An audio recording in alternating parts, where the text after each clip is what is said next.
Graças a Deus. Também estamos na luta constantemente. Glória a Jesus. Muito bem.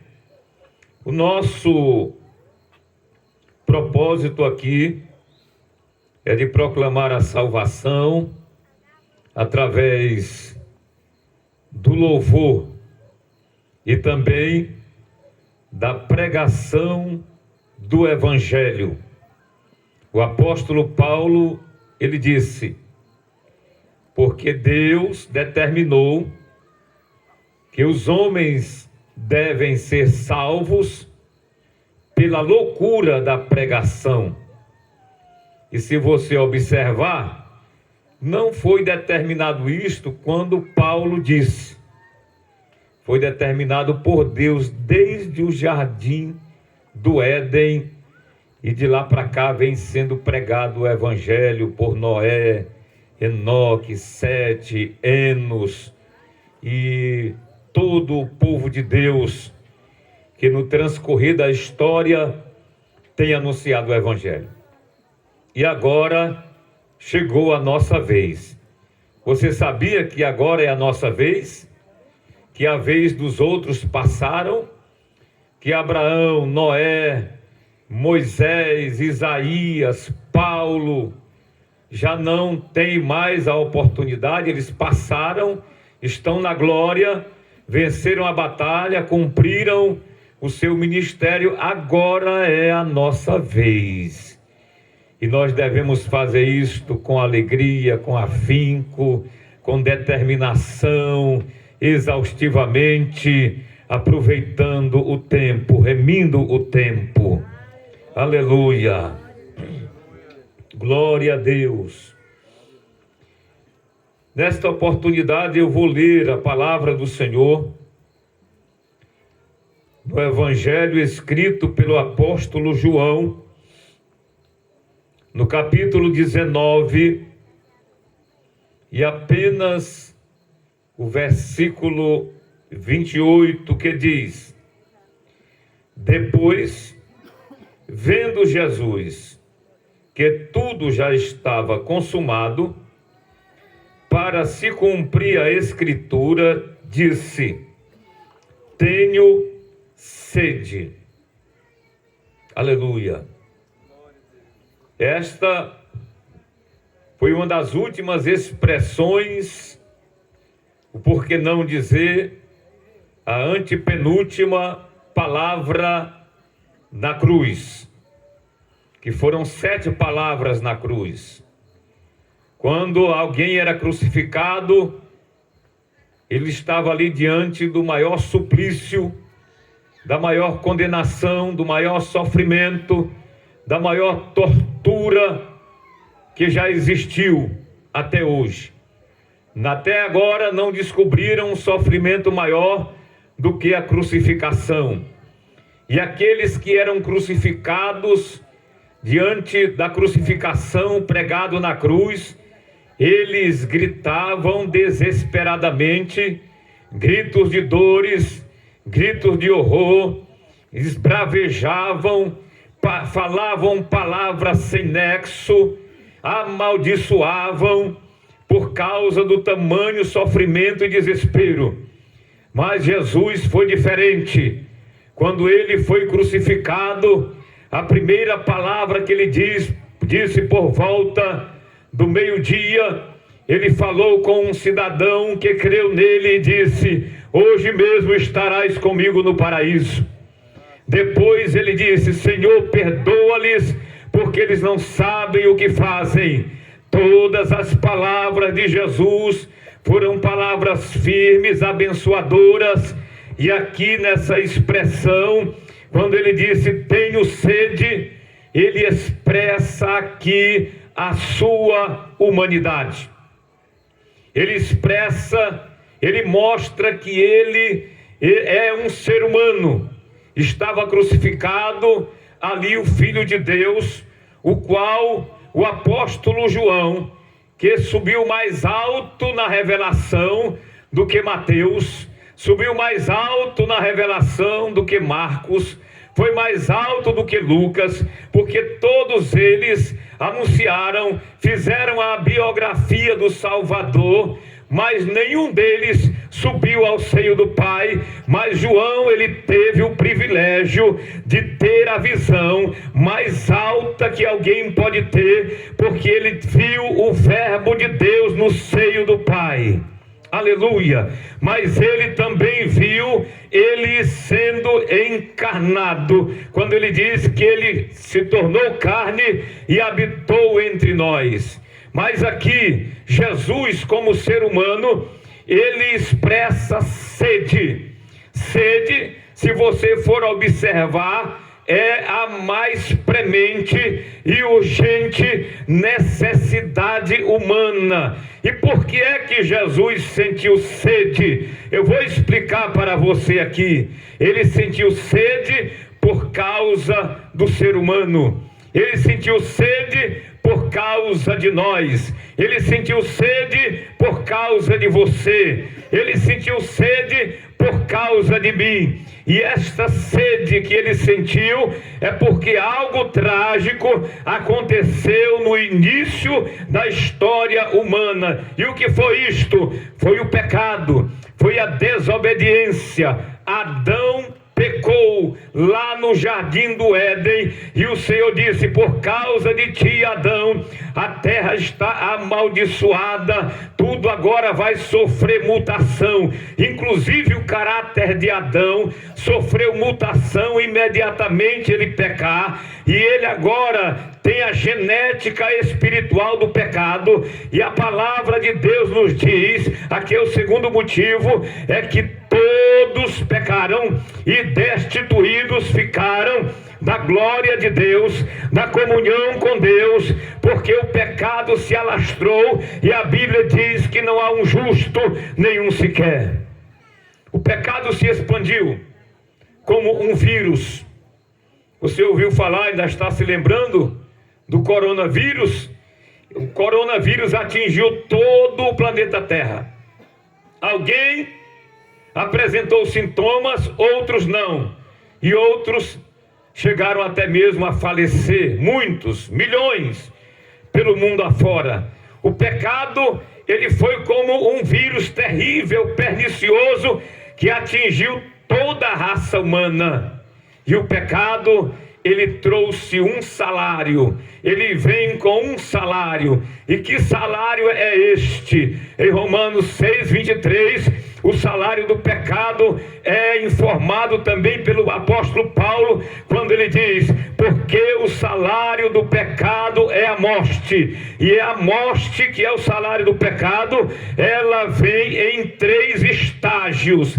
3 estágios é o resultado do salário do pecado. O primeiro estágio, eu posso aqui dizer que é aquilo que Adão e Eva sofreram imediatamente no jardim do Éden. Eles morreram imediatamente espiritualmente. O primeiro estágio do pecado é a morte espiritual, é a separação de Deus, é estar fora do contato com Deus, é não ter comunhão com Deus, é não ter relacionamento com Deus. Esse estágio é a morte espiritual. O segundo estágio é a morte física, é a morte do corpo. Até o momento em que Adão não havia pecado, ele não sabia o que era enfermidade, ele não sabia o que era cansaço, ele não sabia o que era fadiga, ele não sabia o que era dor. E na expressão mais popular, ele não sabia, irmão, sabe o que era uma dor na unha. Ele não sabia de nada. Por isto foi fácil, de certa forma, relativamente, eles duvidarem da palavra de Deus, porque até então eles tinham plena saúde, não vivenciavam nenhum problema ali no jardim do Éden, e eles não acreditavam que pelo fato de desobedecerem, de darem crédito à serpente, que é Satanás, eles viessem sofrer algum revés. E isto pode ser aplicado aqui nesta noite. Sabe por quê? Porque muita gente não acredita na vida após a morte. Apesar disso ser inerente ao ser humano. Muita gente não acredita mais no inferno, assim como Adão não acreditava que ia morrer se desobedecesse. Mas o inferno é uma realidade. Aqui está um dos grandes motivos pelo qual Jesus teve sede. Primeiro, foi por causa de nós. Segundo, é porque o inferno foi criado pelo diabo e seus anjos. E terceiro, porque todos aqueles que não aceitarem a Jesus serão tragicamente sofrer a segunda morte, que é o terceiro estágio da morte. A segunda morte, que lá em Apocalipse está escrito a lista.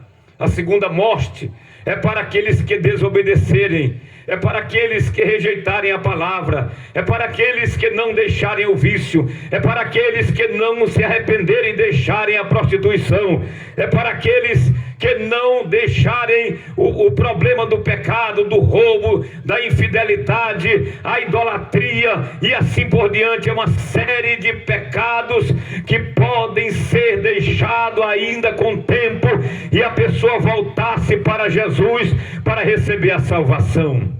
O quarto motivo aqui, pelo qual Jesus sentiu sede, é porque para executar a salvação não era possível se não fosse por um ser humano. Tinha que ser um ser humano. Não tinha como não ser alguém representante nosso, alguém que falasse a nossa língua, alguém que nos entendesse. Não poderia ser um anjo, não poderia ser um arcanjo, não poderia ser um querubim nem um serafim. Tinha que ser alguém justo, impecável, alguém, um ser humano que não cometesse pecado. E não existe nenhum, e até então não existia nenhum. A Bíblia diz que todos pecaram e que não há um justo nenhum sequer. Ou seja, todos nós estávamos sepultados debaixo da condenação do pecado. Nenhum de nós poderíamos e nem podemos nos justificar pela nossa própria justiça, porque Isaías um dia ele disse: a melhor justiça do homem não passa de trapo de imundícia, não passa de pano de ferida. Por isso foi necessário que Jesus viesse aqui na terra, e João nos informa aqui no versículo 14 do primeiro capítulo que ele se fez carne e habitou entre nós, que ele nasceu entre nós. Paulo diz em Gálatas 4:4: vindo porém a plenitude dos tempos, veio Jesus, nascido de mulher, nascido sob a lei. Aleluia! Ele nasceu como nascemos nós, ele nasceu como nasceu você. E a palavra também nos diz em Filipenses capítulo 2 e versículo 7, que sendo ele Deus, não teve usurpação por ser igual a Deus, mas ele antes se esvaziou de si mesmo, aleluia, e da sua glória, e ele se manifestou aqui na terra como um ser humano, aleluia. E os apóstolos disseram, quando viviam com ele, conviveram com ele durante 3 anos e meio, que tocaram nele, que falaram com ele, que viram as necessidades que ele passava. Ele sentiu sono, ele sentiu fome, ele sentiu alegria, ele sentiu tristeza, ele lamentou, ele chorou, ele sentiu fadiga aqui nesta terra. Ele foi experimentado no trabalho, e depois de ressuscitado, os apóstolos ainda disseram: depois que ele ressuscitou, nós tocamos nele, nós o apalpamos com a nossa própria mão, nós tocamos as suas feridas, nós ouvimos ele falar conosco e vimos também a sua pessoa. Louvado seja Deus, porque o próprio apóstolo Paulo também diz a Timóteo capítulo 2 versículo 5, que não há outro mediador entre Deus e os homens a não ser Jesus Cristo, o homem. Aleluia! Oh, glória! Ele continua sendo homem. Ele ressuscitou, foi glorificado, não sente mais sede, não tem mais necessidade, mas ele continua sendo um representante seu. Meu irmão que está ouvindo, meu amigo que está ouvindo a palavra, Jesus continua lhe representando no céu. Jesus continua lhe representando no céu. Ele continua esperando a sua decisão. E aqui nós vemos, porque ele era humano, ele tinha necessidade, e a sede que ele sentiu foi uma sede física. Foi uma sede como você sente. Aleluia. Foi uma sede como você que está no trabalho, vai para o trabalho, independentemente do trabalho, seja no escritório ou seja no campo, alguém tem necessidade de beber água. Inclusive, o ser humano, nós, os seres humanos, a nossa composição física é formada de quase 70% de água. Ou seja, se eu pesar 100 quilos, ou se eu tiver 100 litros de massa, 70 litros aproximadamente, irmão Arnúbio, é só de água. Então eu e você, nós somos quase todos feitos de água. Glória a Deus. Imagine só Jesus, ele sofrendo a desidratação que começou a sentir ali no Getsêmani. Ele começou a sangrar, tamanha foi a agonia que ele sentiu ali no Getsêmani, cantou Tiago. Tamanha foi a agonia, a pressão que ele sentiu no Getsêmani. Depois foi preso, depois foi acorrentado, passou a noite em pé sendo julgado injustamente, esbofeteado. Ninguém ofereceu-lhe uma cadeira para sentar, ninguém lhe ofereceu um copo d'água para ele beber. Ele passou a noite em claro, em pé, ali em hostilidade. Depois foi mandado para Pôncio Pilatos, que o mandou açoitar, e o açoite foi tão terrível que mutilou o seu corpo. Eu não vou entrar em detalhes aqui por causa do tempo, mas o açoite mutilou o seu corpo, que ele perdeu muito sangue, perdeu muito líquido. E alguém sabe, quando alguém sofre um acidente que perde sangue, a secura é impressionante, é terrível. Jesus, ele perdeu quase todo o sangue, quase todo o líquido do seu corpo, somente no açoite. Depois foi ordenado para levar a cruz, depois foi pregado na cruz. A palavra nos mostra que ele foi dessecado, que ele sofreu ali um processo de dessecação, como alguém coloca um cereal no sol para ele poder tirar toda a hidratação que tem, para ficar apenas o grão puro. A palavra de Deus nos diz que o Senhor Jesus, a humanidade de Jesus, é também representada pelo bolo de flor de farinha, ou seja, pela oferta de manjares, que era oferecida na época do Antigo Testamento. E ali aquela oferta era feita com a mais fina farinha, a farinha mais desidratada, a farinha que passava por um processo para ficar pura e bem esmagada. Por isso que Isaías diz: ele foi esmagado, ele foi moído por causa das nossas iniquidades, mas o castigo que nos traz a paz estava sobre ele, e pelas suas pisaduras nós fomos sarados. Aleluia, oh glória, oh aleluia. Esse é o nosso Deus, é o Deus amoroso expressado pelo próprio Jesus diante de Nicodemos, quando ele disse: porque Deus amou o mundo de tal maneira que deu seu Filho unigênito, para que todo aquele que nele crê não pereça, não pereça, não pereça, mas tenha a vida eterna. Esse é o plano de Deus para a sua vida, esse é o projeto de Deus para a sua vida. Foi isso que Deus escreveu para a sua vida antes mesmo da fundação do mundo, antes que você nascesse. Deus já escreveu a tua história. Ele quer que você seja salvo, ele quer que você vá além desta vida, que você não venha a herdar apenas esta vidinha aqui,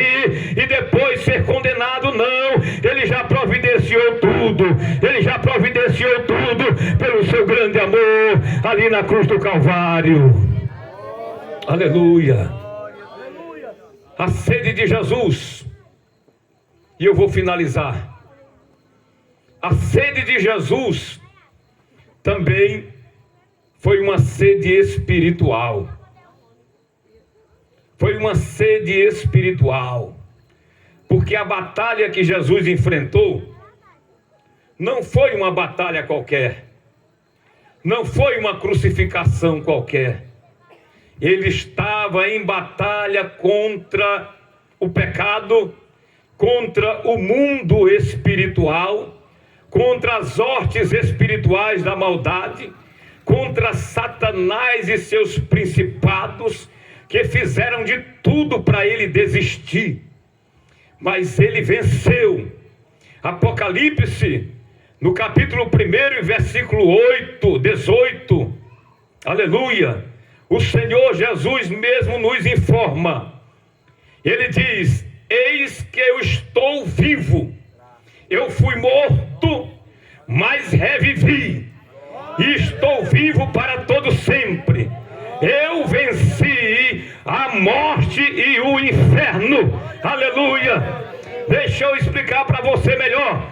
Você sabe qual é o pior inimigo do ser humano? Você sabe qual é o seu pior inimigo? Talvez não seja alguém que seja um desafeto. Talvez alguém que você não goste. Não, não é o seu pior inimigo. O seu pior inimigo é o inferno. O seu pior inimigo é a morte. O seu pior inimigo é Satanás. E Jesus venceu. Ele venceu a morte. Aleluia. Lá no túmulo, ele venceu a morte. Ele rompeu com o túmulo. O túmulo dele está vazio.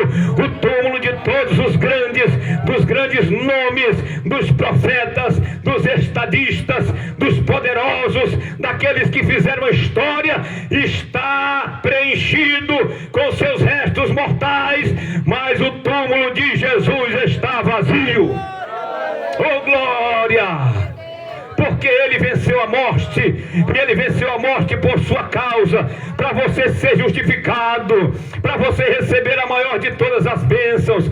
Ele venceu o inferno por tua causa. Você não precisa mais temer o mal, você não precisa mais temer as obras das trevas, você não precisa temer a bruxaria, ou que seu nome seja levado para outro lugar. Eu digo uma coisa para você, meu irmão: o teu refúgio é Jesus. Jesus venceu tudo por tua causa. Você pode hoje se refugiar nele. Oh, glória! Aleluia! Quando eu tinha apenas 17 anos, nós fizemos igual o missionário Marcos, Wilson, Elisson e os demais que pregaram aqui, pregaram durante a semana, e nós que estamos aqui. Saí com o pastor Vilmar. Era uma Brasília velha que os ladrões tinham roubado, e depois mandaram entregar o motor de volta. Ele montou o motor e ele disse: irmão Raimundo, você pode ir hoje à tarde, depois da escola, para a gente ir pregar na rua, aqui na Ceilândia Sul? Eu disse: sim, senhor pastor, vamos lá. Foi a primeira vez que eu preguei na minha vida, porque Deus tinha mostrado para mim, quando eu tinha 12 anos e meio de idade, quando eu tinha 12 anos, que um dia eu iria pregar lá na capital do Brasil. Mas não foi para muita gente como hoje aqui não. Hoje aqui tem uma multidão. Foi pouca gente. Aleluia. Não tinha ninguém fora. Mas nós pregamos. Eu preguei. Depois o pastor pregou uma poderosa mensagem. E aí, na noite, apareceu uma garota de apenas 12 anos. E ela veio conversar comigo, e ela disse: eu ouvi e vi quando vocês estavam pregando, e eu quero contar a minha história para você. Eu falei para ela: pode contar. Ela disse: a minha mãe me ofereceu para os Exus e Orixás.